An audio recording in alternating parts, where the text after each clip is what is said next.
Tenet finally got released in India this week. It was the most awaited movie of 2020 but couldn't touch the yardsticks made by either Interstellar or Inception.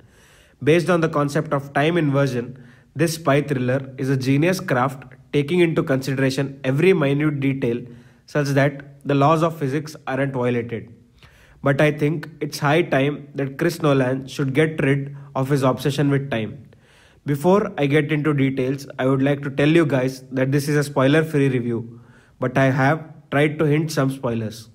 You can puzzle them out if you have watched it. Don't try to understand it.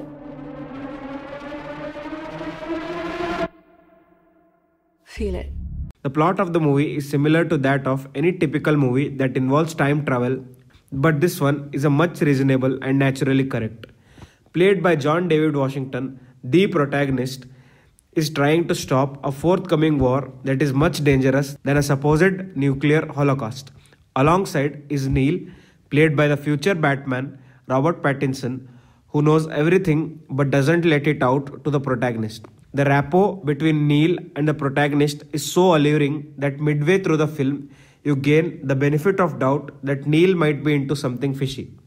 They have to tackle an arms dealer named Andre Sater, who has much more to do with the central plot than just the ammunition business.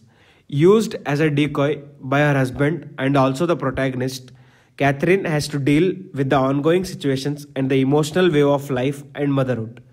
Dimple Kapadia plays Priya, a pivotal role as she could be considered as checkpoints where the story is summarized in simple terms. It has become a mandate to have a Michael Caine cameo in a Nolan movie. Another cameo is by Clemence Poisi, who explains time inversion for the first time. Use of involuted phrases like a temporal pincer and grandfather paradox, also the Manhattan Project, make you perplexed and are those terms that you Google post the movie to understand it better.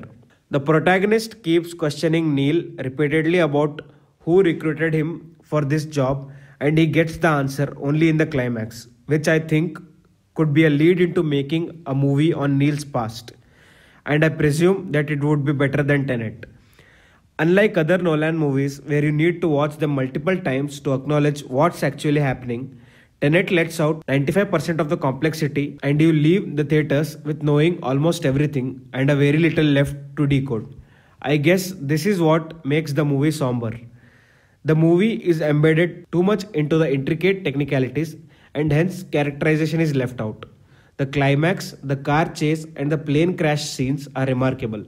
The background music keeps you transfixed, so do John Washington's expressions. The movie seems common, yet it's a great experience to watch something extraordinary in the time travel genre. I give it a 4 out of 5. There are many trivias and BTS videos that you can watch on YouTube. Some of the links are in description. There are other details which cannot be discussed without spoilers. We can discuss them in a live stream, which I will be starting as soon as we reach 1k subscribers.